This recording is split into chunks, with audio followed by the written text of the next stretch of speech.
Pub, on a eu un débat intéressant sur la culture et l'école. Parce que moi, je disais qu'à l'école, on nous avait emmenés qu'une fois au Louvre. Et Monsieur Chalençon, alors moi, je peux dire que toi. Alors pardonnez-moi, mais moi, je vais vous dire quelque chose.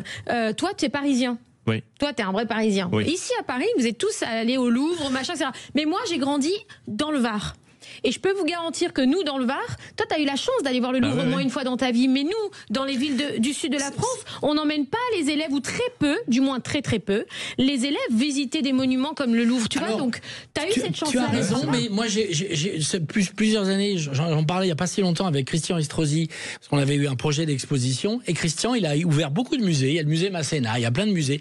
Et il incite les écoles. Et ça, je trouve ça très bien. Et moi, demain, je ferai de la politique. En tout cas, j'aurai des fonctions où je peux donner des idées. Moi, je ferai venir une fois par semaine dans les écoles, enfin les gens des écoles dans les musées. Une fois par semaine minimum, il faut que les collégiens, les écoliers aillent dans les musées. Comme vous disiez à la pub, les gens de banlieue, comme tout vous à disiez. fait. Mais les gens de la banlieue, les gens de la province, les gens de la ruralité surtout. Il y a quand même un sujet de l'accès à la culture lorsqu'on vit dans la ruralité. Tant qu'on n'a pas son permis de conduire et 18 ans, bien souvent, on a des problèmes d'accessibilité. Il y a un peu plus de 34 000. Aussi revoir pour des bus, il y a un petit peu plus de 34 000 communes en France. Il y a évidemment les grandes villes, Paris, Marseille, Lyon. Il y a des villes de plus de 100 000 habitants, des villes de plus de 50 000 habitants où l'accès à la culture est assez simple, avec des transports en commun. Mais il y a énormément de petites communes où les jeunes n'ont pas forcément accès. Il y a des histoires magnifiques dans chaque territoire. Moi, quand j'étais plus jeune, je voulais aller au château de la Malmaison. Rueil-Malmaison, c'est pourtant à côté. Il y a un RER, mais qui a 5 ou 6 kilomètres. Encore, les transports en commun parisiens sont très bien. C'est le RN qui a stoppé le pass culture.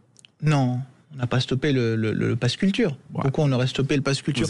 On souhaite juste le remplacer, mais on peut quand même, on peut remplacer. Mais par exemple, il y a des budgets au sein du patrimoine qui ne sont pas assurés dans certains endroits, notamment les plus ruraux. Et moi, je souhaite que les jeunes retrouvent notamment une éducation via l'école et des accès pour accéder à des endroits culturels, à des endroits patrimoniaux dans nos circonscriptions.